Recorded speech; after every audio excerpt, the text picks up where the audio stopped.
sebuah pusaka berkelas yang mempunyai aura goib yang sangat ganas. Nah, rekan-rekan semuanya, jika ingin mengetahui lebih jauh pusaka tersebut, ikuti terus channel ini sampai habis. Go!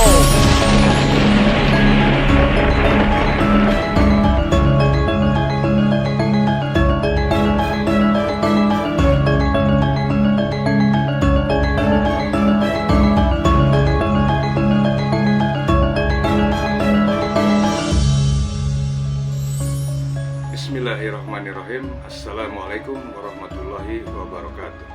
Wassalatu wassalamu ala asrafil anbiya'i wal mursalin Sayyidina wa maulana wa habibina Muhammadin wa ala alihi wa sahbihi ajmain, amma ba'd.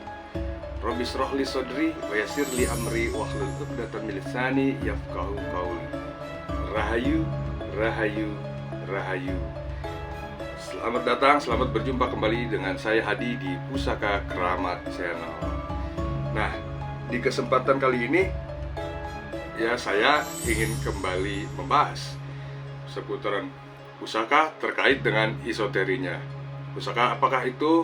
Insya Allah saya akan mengangkat sebuah tema tentang keris Nogos siluman berpamor yang amat sangat istimewa, yaitu pamor ombak segoro. Nah, seperti apa pusakanya dan apa tuah dan angsar dari pusaka tersebut? Silahkan ikuti terus channel ini sampai habis. Go!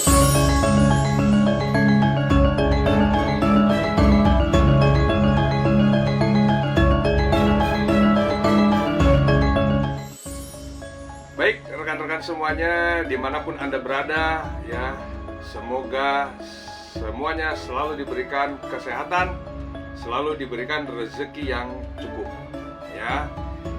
Di kesempatan yang berbahagia ini, saya ingin kembali mengulas seputaran pusaka yang terutama keris, ya. Yang kebanyakan saya punya itu keris. Nah, keris yang kali ini akan saya tampilkan di dalam video ini tentu bukan keris yang sembarangan, tapi sebuah keris yang amat sangat istimewa, yang amat sangat juga berpengaruh terhadap pemiliknya, ya. Tapi sayangnya keris ini bukan milik saya, satu. Dan yang kedua, keris ini dimaharkan oleh siapa ya? Oleh pemiliknya lah. Masa gue cuma mempromosikan saja secara buat rekan-rekan yang mungkin di saat ini ya sedang ada mencari-cari pusaka yang fenomenal, pusaka yang sesuai dengan keinginannya. Insya Allah mugi-mugi ada kecocokan dengan pusaka yang akan saya tampilkan saat ini. Baik, tidak usah berlama-lama, ya, saya akan segera tampilkan pusakanya, ya. Nah, ini. Jadi ini adalah pusaka dengan sandangan Surakarta, Gayaman Surakarta, pendoknya ukir perak, ya, mendaknya juga ukir, mendaknya juga ukir. Jadi sebelum kita masuk ke pembahasan, Nogos siluman ini adalah keris yang common, ya, keris yang umum. Keris yang umum banyak dimiliki oleh para bangsawan, khususnya di zaman dulu, ya. Di zaman dulu itu tidak sembarang orang boleh memegang keris yang berganan, ya. Apalagi keris-keris kelas Nogo, kelas Singo. Nah, itu hanya orang-orang tertentu yang duduk di pemerintahan yang boleh memegangnya, termasuk raja, ya. Biasanya kelas-kelas Nogo itu kelas raja, sekalipun itu raja kecil, misalnya seperti adipati, bupati, raja kecil, yang mana dia memimpin untuk suatu daerah, ya, supaya daerah tersebut maju, terlindungi, terayomi. Nah, Bahkan Sultan Hadiwijoyo dulu, ya, yang memimpin kerajaan Pajang, itu beliau juga ketika dilantik oleh mertuanya, itu dia pegang keris Nogo Siluman Lu 11. Nah, jadi pusaka ini atau keris Nogo Siluman ini zaman dulunya itu dipegang oleh kelas-kelas raja, sekalipun itu raja kecil. Nah, apakah sekarang orang-orang seperti saya, seperti si pemiliknya ini tidak boleh pegang keris Nogo Siluman? Boleh. Yang penting itu tadi, kuat di maharnya. Ya. Bicara mahar itu relatif. Setiap orang punya kemampuan sendiri-sendiri. Baik. Nah, rekan-rekan semua, apa sih yang biasanya pembahasan keris Nogo Siluman? Kalau di YouTube yang lain kan biasanya mengulas seputar Nogo Siluman itu keris berganan yang badannya nggak ada, jadi cuma seputar kepala ke leher, sisanya ngilang. Filosofinya untuk apa sih Nogo Siluman? Untuk terhindar dari segala mara bahaya atau tolak bala. Nah, padahal seperti yang udah saya ungkapkan, keris umumnya dibuat oleh sang empu atas dasar si pemesan itu untuk keselamatan, baik dari dulu maupun sekarang. Keselamatan dari apa? Nah, di video yang lalu udah pernah saya bahas.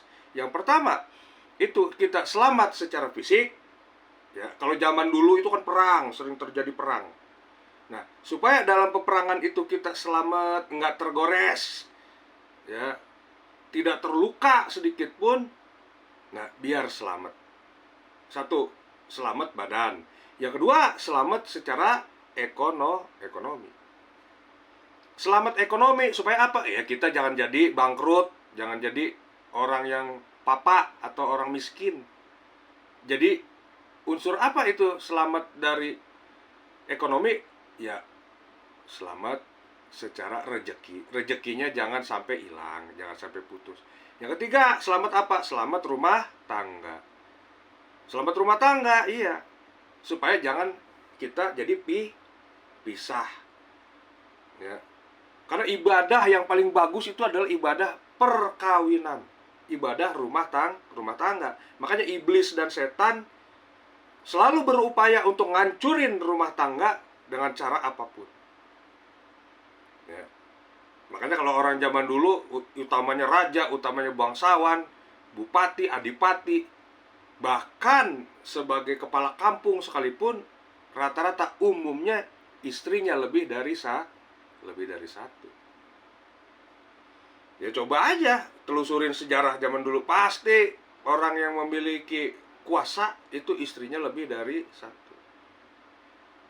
Dia mah bukan selamat rumah tangga lagi, malah nambah rumah tangga, begitu ya. Nah, selanjutnya adalah apa? Tolak bala. Nah, tolak bala kalau zaman sekarang kita nyebutnya apa? Santet ya. Zaman dulu ya sama santet.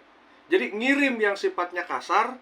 Nah, kalau kasar itu orang datang langsung mengganggu stabilitas, baik itu rumah tangga kita, mengganggu stabilitas tempat usaha kita, mengganggu stabilitas kerjaan kita, macam-macam. Ada yang sifatnya kasar, ada yang sifatnya halus. Ya halus gimana ya? Itu tadi nyem berangkat.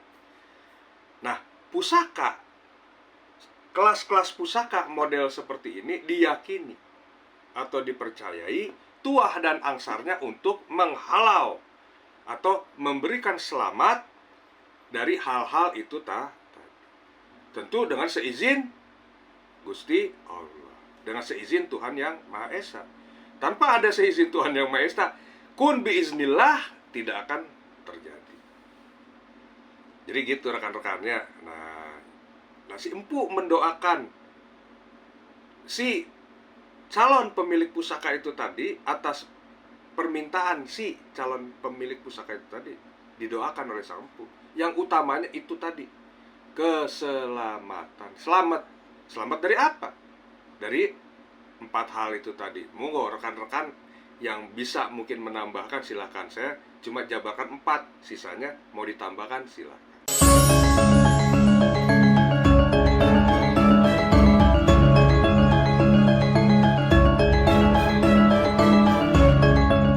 selain keselamatan itu tadi, ada nggak yang lebih spesifik?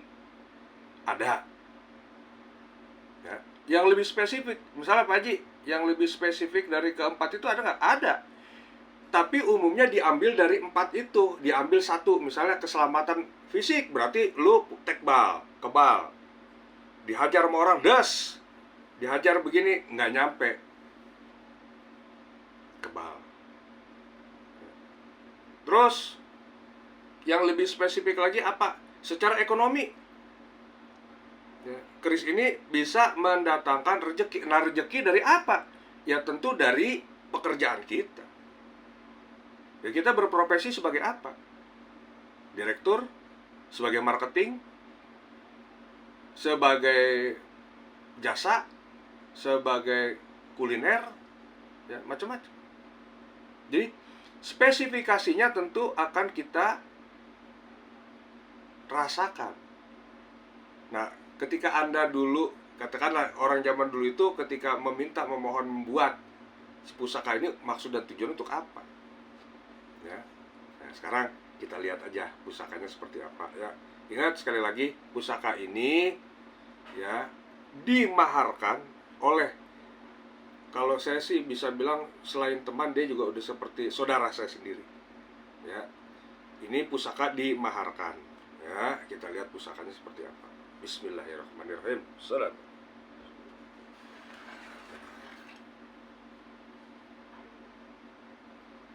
Nih pusakanya. Makanya saya bilang pusaka ini amat sangat istimewa. Kalau ukuran saya istimewa, ya. Kenapa? Dia punya pamor istimewa. Terus naganya juga nih, ya. Buat rekan-rekan yang tahu ini dari era apa, nih. Ya, ini pamornya pamor ombak segoro. Nah, ini pamor miring. Ya, kalau pamor miring itu berarti pesanan khusus dan dibuat secara istimewa. Nah, ini luar biasa, ya, bagus. Jadi si Empu dulu membuat pusaka ini bukan tanpa maksud, ya. Ini khusus nih. Dia berlook 1, 2, 3, 4. Berarti look 9. 4 kali 2 tambah 1, look 9. Nah, pada zaman dulu look 9 itu dipegang oleh orang-orang tertentu. Nah, ini biasanya kepala-kepala naga model begini mungkin meniru era-era di era ya Mojopahit ke Mataram, peralihan juga bisa, ya. Nih. Kerisnya tuh tantingannya antep, ya, antep. Gitu. Ini kerisnya tuh seperti kayak udah membatu, rekan-rekan, kayak batu, gimana sih batu? Kayak batu, jadi besinya tuh kayak sudah membatu. Ya kalau keris sepuh, gompal-gompal dikit wajar lah. Ya. Jadi kalau dilihat dari jauh kayak ular. Ya, ular yang ngeri, ular. Nah, ini insya Allah tuah dan angsarnya rekan-rekan semua lebih dikhususkan kepada kemajuan di finansial, kestabilan ekonomi, kesejahteraan, kemakmuran. Ini. Kenapa kok saya bisa bilang begitu? Ya, itu kan berdasarkan tayuh yang saya lihat. Nah, terus Pak Haji, kenapa kalau emang itu untuk kemakmuran, kesejahteraan, kekayaan, kenapa sama orangnya dijual? Ya orangnya, karena orangnya udah punya lagi yang lebih tinggi. Kan kalau orang nggak begitu, nggak kelar-kelar. Udah punya Mercy, pengen punya BMW. Udah punya BMW, Mercy, pengen punya Maserati. Udah punya Maserati, pengen juga naik Ferrari. Udah naik Ferrari, pengen punya Bugatti. Terus manusia nggak ada habis-habisnya. Jadi nggak puas-puas. Nah, kalau orang punya duit, ya kan, seperti itu. Udah punya atu, pengen 2. Udah punya 2, pengen 3. Punya 3, ya kayak gini tuh akhirnya. Kebanyakan. Banyak. Tapi insya Allah banyak juga, asal kita bisa memanfaatkan energinya, akan jadi maslahat baik kepada diri kita maupun kepada orang lain. Kan gitu. Kita punya usaha, mempertahankan usaha kita supaya karyawan-karyawan kita tetap bisa makan dari usaha kita. Apa itu bukan maslahat namanya, ya kan? Insya Allah ini pusaka ini pun seperti itu. Jadi saya bicara secara global, tuah dan angsarnya kurang lebih seperti itu.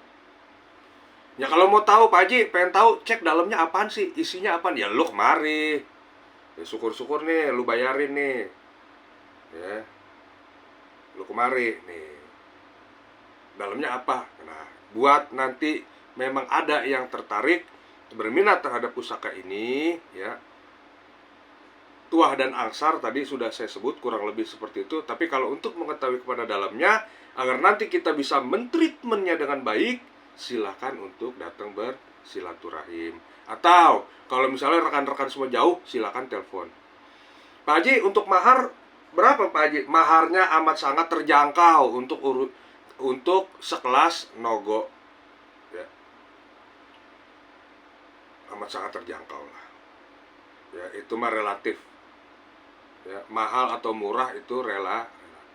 Jadi ini keris nogo siluman, eluknya eluk 9, pamornya adalah pamor ombak segoro.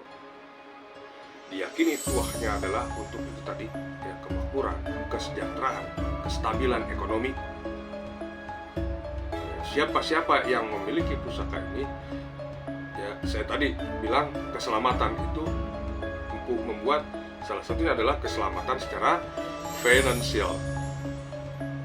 Ya, insya Allah pusaka ini juga kalau bicara secara khusus, secara global yang lainnya ya kelasan nogo mah satu, kita untuk kewibawaan itu udah pasti. Ya, siapa sih pemegang nogo pasti wibawa. Kenapa wibawa? Karena dia punya kuasa atau berada di tampuk kekuasaan. Itu nogo udah pasti filosofinya. Kekuasaan, kewibawaan, ya, itu tadi. Ya. Kerisnya nogo siluman, eluk 9. Keren, kerisnya keren. Ya, detail. Dia, nah seperti ini kurang lebih rekan-rekan. Ya. Oke. Rekan-rekan semuanya, buat rekan-rekan yang berminat terhadap pusaka ini, silakan boleh menghubungi saya langsung. Ya, nanti saya berikan langsung ke nomor orangnya. Ya. Untuk bicara kepada hal yang lain-lain, silakan aja, boleh telepon, boleh datang, ya caranya bagaimana deh gitu. Ya. Sementara itu dulu pembahasan saya. Kalau kelamaan nanti bosan. Semoga rekan-rekan semuanya terbantu dan sehat selalu. Mohon maaf jika saya banyak ada kesalahan dalam bertutur kata, ya. Sekian dari saya. Sekali lagi saya mohon maaf. Usikum wa nafsi bitaqwallah. Wassalamualaikum warahmatullahi wabarakatuh. Rahayu.